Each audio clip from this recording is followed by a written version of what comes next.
Welcome back जी। हम तैयारी कर रहे हैं पैरा की। वेलकम टू सरकारी जॉब गुरु। पैरा एक्ट की ये है वीडियो नंबर 2 और क्वेश्चन नंबर है 26। इसमें कह रहा है how many chapters are there in the para. Para के अंदर बेटा टोटल 18 चैप्टर। क्वेश्चन नंबर 27 है total sections of para act. Para act में कितने सेक्शंस हैं और टोटल 92 सेक्शंस हैं।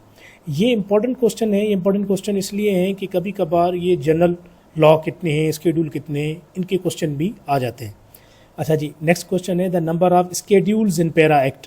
पैरा एक्ट में टोटल स्केड्यूल कितने हैं। इसमें स्केड्यूल सिर्फ एक है और स्केड्यूल का एक अलग बाकाया चैप्टर है।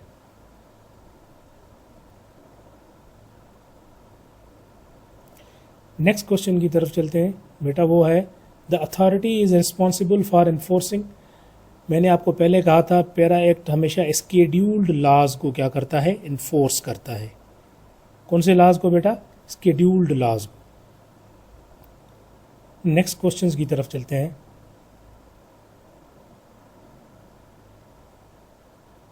क्वेश्चन नंबर 30 है the most important objective of para is. Para का मोस्ट इंपॉर्टेंट ऑब्जेक्टिव क्या है, improve enforcement and regulatory compliance. क्योंकि पैरा अथॉरिटी बनाई इसलिए की थी कि पंजाब गवर्नमेंट के जो स्केड्यूल्स लॉज हैं उनको रेगुलेट करना, नाम में भी रेगुलेशन है। क्वेश्चन नंबर 31 है the primary responsibility of hearing officer is. Hearing officer की बेटा प्राइमरी रिस्पॉन्सिबिलिटी है here cases and impose administrative penalties. जैसे मैंने पहले आपको बताया था, जब कॉन्फ्लिक्ट होगा तो वो एक हियरिंग ऑफिसर होगा जो काजी की तरह उसको हैंडल करेगा, पार्टीज को सुनेगा और फिर लॉज के मुताबिक क्या करेगा, impose administrative penalties. Question number 32 है a hearing officer is appointed by. अब ये है, कह रहा है कि हियरिंग ऑफिसर को अपॉइंट कौन करेगा। बेटा हियरिंग ऑफिसर को अपॉइंट करेगी गवर्नमेंट। ठीक हो गया। क्वेश्चन नंबर 33 है an appeal against the order of a hearing officer shall lie before the. आज हियरिंग ऑफिसर ने कोई फैसला दे दिया तो आगे वो अपील कहाँ पे जाके करेगा, वो करेगा competent court as provided under the act. इस एक्ट के तहत उसमें सारा लिखा हुआ है कि अगली जो कोर्ट होगी वहां पे जाके वो क्या करेगा, इस अपील को चैलेंज करेगा कि मेरे साथ इंसाफ नहीं हुआ है। क्वेश्चन नंबर 34 है enforcement stations are established by. कह रहा है इन्फोर्समेंट स्टेशंस जो है वो कौन एस्टेब्लिश करेगा। इन्फोर्समेंट स्टेशंस जो एस्टेब्लिश करेगी वो अथॉरिटी करेगी। अथॉरिटी कौन है, अथॉरिटी मतलब पैरा अथॉरिटी खुद उसको एस्टेब्लिश करेगी, कोई कमिश्नर या कोई लोकल गवर्नमेंट नहीं करेगा, पैरा के अपने ऑफिसर्स करेंगे।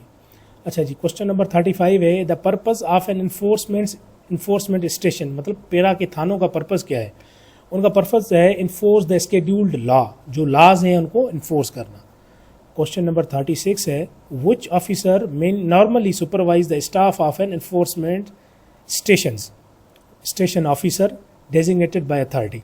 अब देखें पुलिस के थानों में SHOs होते हैं, तो पैरा के थानों में कौन होगा, एक स्टेशन ऑफिसर होगा SHO की तरह, जिसको अथॉरिटी खुद अपॉइंट करेगी या डेजिग्नेट करेगी।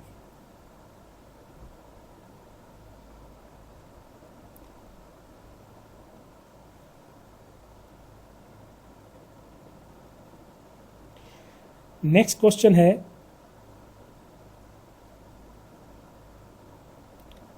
A sergeant performs duties against अंदर। सार्जेंट जो है वो ड्यूटी किस एक्ट के तहत करेगा, वो हमेशा पैरा एक्ट के तहत करेगा। उसके बाद है which officer mainly performs field enforcement duties.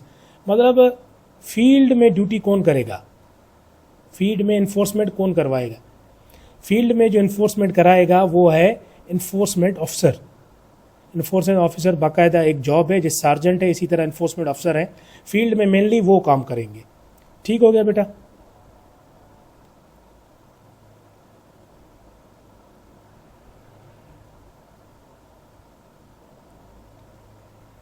Next question है हमारा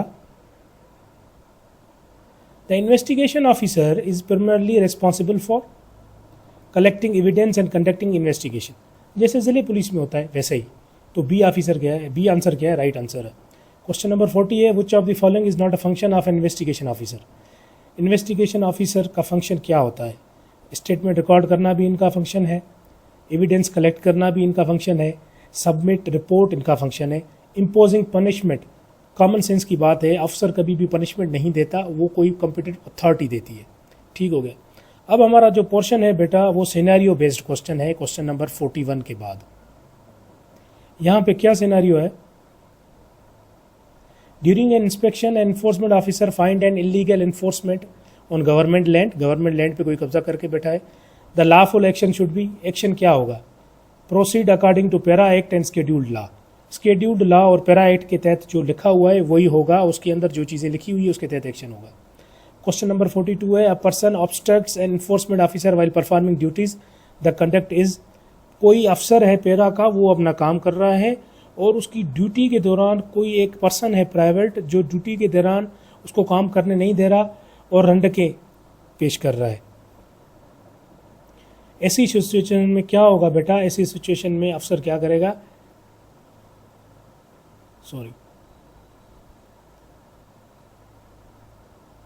ऐसी सिचुएशन में ये सिविल डिस्प्यूट हो जाएगा और ये मैटर कोर्ट में चला जाएगा, a civil dispute only. Sorry question number 42 था, an offence under the applicable law. देखिए जब कोई पर्सन पैरा का अफसर काम कर रहा है और कोई पर्सन उसको डिस्टर्ब कर रहा है या काम करने से रोक रहा है तो ये एक ऑफेंस है, जुर्म है और पैरा एक्ट के अंदर जुर्म है, वो उसके तहत उसकी सज़ा मिलेगी और उसका बाद में ट्रायल भी होगा। नेक्स्ट क्वेश्चन है बेटा, which officer assist the enforcement operation and lawful arrest. तो ये जो सार्जेंट हैं जो अभी इसमें भर्ती हो रहे हैं, जो इन्फोर्समेंट ऑफिसर हैं उनके साथ ये नफरी होगी और उनको असिस्ट करेगी। A sergeant receive an unlawful order from a private individual, what should he do.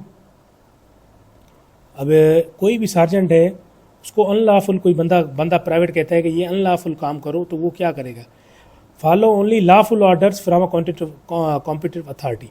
Sergeant हमेशा जो अथॉरिटी है, जो उसका डिपार्टमेंट का अफसर है सीनियर, उसके अहकाम मानेगा, बाकी किसी के भी वो नहीं मानेगा। क्वेश्चन नंबर 45, क्वेश्चन नंबर 45 क्या है बेटा, if sufficient evidence is collected through investigation the investigation officer should, investigation उसने की, उसको एविडेंस कलेक्ट हो गया, अब वो क्या करेगा, वो उसको सबमिट करेगा रिपोर्ट आगे कॉम्पिटेंट अथॉरिटी को। अब ये थोड़ी ट्रिकी क्वेश्चंस हैं। Question number 46, which officer has authority to impose administrative penalties. अब पेनल्टी कौन लगाएगा, पेनल्टी लगाएगा बेटा हियरिंग ऑफिसर। जैसे मैंने आपको कहा था कि जो इन्फोर्समेंट ऑफिसर या सार्जेंट होंगे वो चीज़ें इन्फोर्स करेंगे, डिस्प्यूट को देखेंगे, अगर किसी बंदे ने कोई गफलत की है, जुर्म किया है, उसको हेयरिंग ऑफिसर के सामने लेके जाएंगे और हेयरिंग ऑफिसर फिर उसको लॉ के तहत क्या करेगा बेटा, पेनल्टी देगा।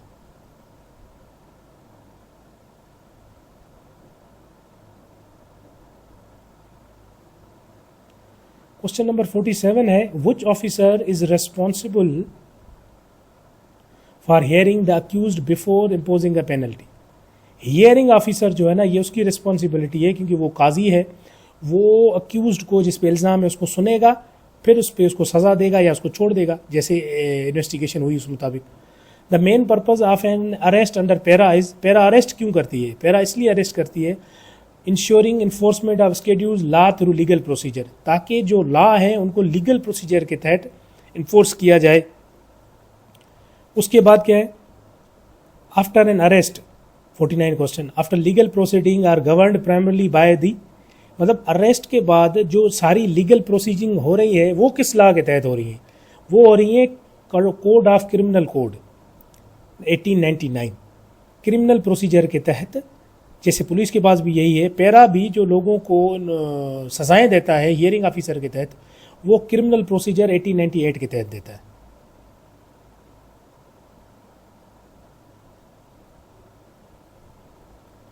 अच्छा जी, नेक्स्ट क्वेश्चन की तरफ चलते हैं।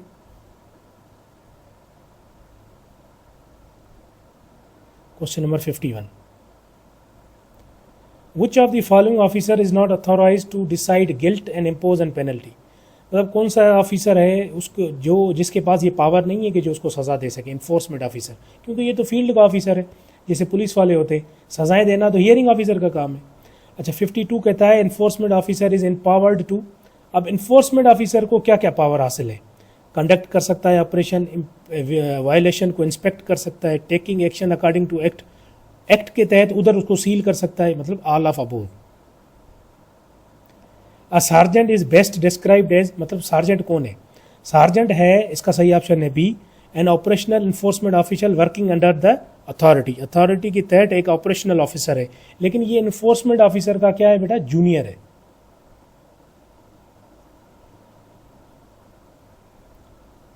क्वेश्चन नंबर 54 क्या है,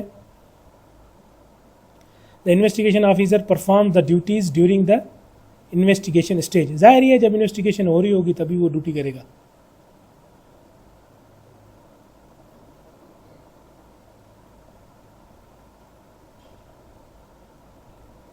क्वेश्चन नंबर 59 क्या है, which officer is most likely to conduct searches and inspection under the act, info, ये बेटा इन्फोर्समेंट ऑफिसर का काम है, सही आंसर है A. The most important quality expected from a para sergeant is, para sergeant की सबसे अच्छी खूबी क्या होगी, वो लॉफुल होगा, इम्पार्शियल होगा, न्यूट्रल होगा और डिसिप्लिन्ड होगा। Under para a whistle blower is a person, whistle blower कौन सा पर्सन है, विसल ब्लोअर वो पर्सन है जो कोई भी वायलेशन हो रही है, कोई भी ऐसी चीज़ हो रही है जिसको रिपोर्ट करता है कंसर्न अथॉरिटीज़ को, इसका सही आंसर है बी।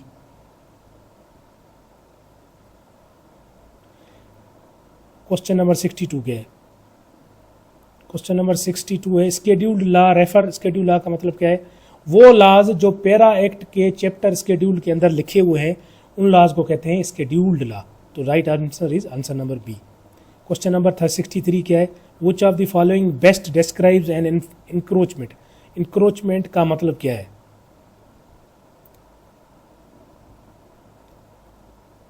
बेटा इंक्रोचमेंट का मतलब है,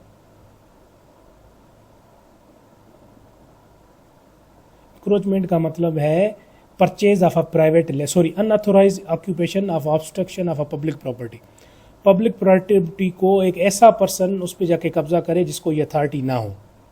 उसके बाद question number 64, the object of removing encroachment is, encroachment को रिमूव करने का मकसद क्या है, protect public property and ensure public convenience, मतलब पब्लिक प्रॉपर्टी को प्रोटेक्ट करना कि कोई अनलॉफुल बंदा उसको कब्जा ना करे। 65 क्या है, पब्लिक नॉइंस प्राइमरीली इफेक्ट्स, पब्लिक नॉइंस जो है वो किस चीज़ को इफेक्ट कर दी है, public health, safety and convenience.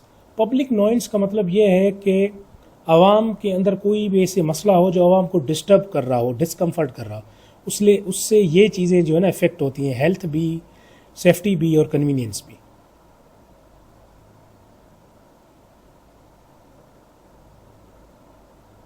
Part B है जी, अ कंप्लेंट अंदर पैरा में be submitted regarding violation of scheduled law.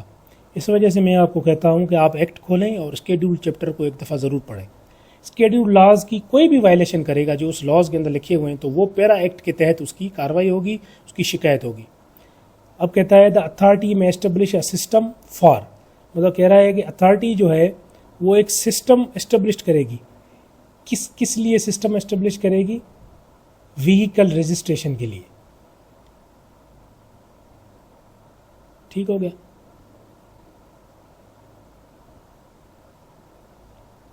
अब यहां पे क्या कह रहा है 68 question, information provided by a whistle blower in good faith should be protected according to act. Whistle blower का मतलब ये होता है कोई भी एक आम न्यूट्रल प्राइवेट बंदा जो कोई जुर्म होता हुआ देखे और उस कंसर्न अथॉरिटीज़ को जाके बताए, तो अथॉरिटीज़ का ये फ़र्ज़ है कि उसको इंफॉर्मेशन को भी, उस बंदे को भी प्रोटेक्ट करे according to the law. B option is the correct. 69 question है the public complaint mechanism is intended to improve public participation in complaints. इसमें एक कंप्लेंट सेल है, वो इसलिए बनाया गया है कि डिपार्टमेंट अपनी जो पार्टिसिपेशन है उसको इम्प्रूव करे। क्वेश्चन नंबर 70 है, इसमें बेटा कह रहा है which of the following is not a purpose of a complaint mechanism, encouraging false complaint, मतलब कंप्लेंट डिपार्टमेंट रिसीव करेगा इंफॉर्मेशन को, अपनी इन्फोर्समेंट इंप्रूव करेगा, सपोर्ट करेगा रेगुलेटरी अथॉरिटीज़ को अपना काम करने में, लेकिन फेक कंप्लेंट देना ये तो उनका काम नहीं है। ठीक हो गया। ये थी वीडियो नंबर 2, और नेक्स्ट वीडियोज़ में हम बकाया जो क्वेश्चन है उनको कवर करेंगे। सरकारी जॉब गुरु को आप फॉलो करें, सब्सक्राइब करें, नोटिफिकेशन बटन को दबाएं ताकि आप हर वीडियोज़ देख सकें और अपनी तैयारी मुकम्मल कर सकें। Thank you.